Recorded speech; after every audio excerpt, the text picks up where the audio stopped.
পুজো শেষ হয়ে সবার ঘুমাতে ঘুমাতে তো ভোরবেলা হয়ে গেছিলো, তার জন্য সকালে উঠতেও সবার দেরি হয়ে যায়, কেউ 10টা কেউ 12টা এরকম টাইমে উঠেছিল। তার জন্য সবাই উঠেই আগে রান্না বসিয়ে দিয়েছে, কারণ এতগুলো লোক খাবে, নাহলে রান্না হতে হতে অনেক লেট হয়ে যাবে। মা আর বৌমনি এদিকে রান্না করছিল, মা এখানে রান্নার সব জোগাড় করছিল, কেটে কুটে নিচ্ছিল, আর বৌমনি বাইরে ওইখানে যেখানে বড় গ্যাসে কালকে রান্না হয়েছে ওইখানেই রান্না করছিল। আর আমাদের পুচকিটা দেখো এখানে হাই বলতে বললাম বলে আবার হাই বললো। বৌমনি এখানে মাছ ভাজছে, আজকে যেহেতু পুজোর পরের দিন আমিষ খেতে হয়, মাছ খেতে হয়, তার জন্য মাছের ঝোল হচ্ছিল, ডাল হয়েছিল, আর কি কি হয়েছে আমার অত মনে নেই, শাক হয়েছিল একটু মনে আছে। তারপর সবাই মিলে এখানে গান চাইলে খুব নাচানাচি করছিল। আমাদের বাড়িতে কিছু হবে আর নাচ গান হবে না এটা হতে পারে? যেহেতু কালকে সবার ঠিকঠাক টাইম ছিল না আসার, কেউ দুপুরে এসছে কেউ সকালে এসে, জন্য কালকে অতটা মজা হয়নি, সবাই উপোস করেও ছিল।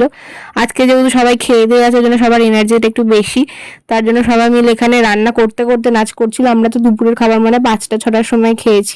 আর এখানে ভুটোদা বৌমনিকে নাচ করতে ডাকছিল, কারণ বৌমনি আর মেজো ওদিকে রান্না করছিল, তার জন্য বলছিল যে মেজোকে দাও রান্না করতে আর তুমি আসো। আর ভুটোদা এখানে প্রত্যেকবার বড়দিদাকে কোলে তুলে নেয়, তো এবারেও তাই সেম করেছে। আজকের মতো এইটুকু, যদি ভালো লেগে থাকে please do like comment share and subscribe to my channel. দেখা হচ্ছে নতুন কোনো ভিডিওতে, টাটা।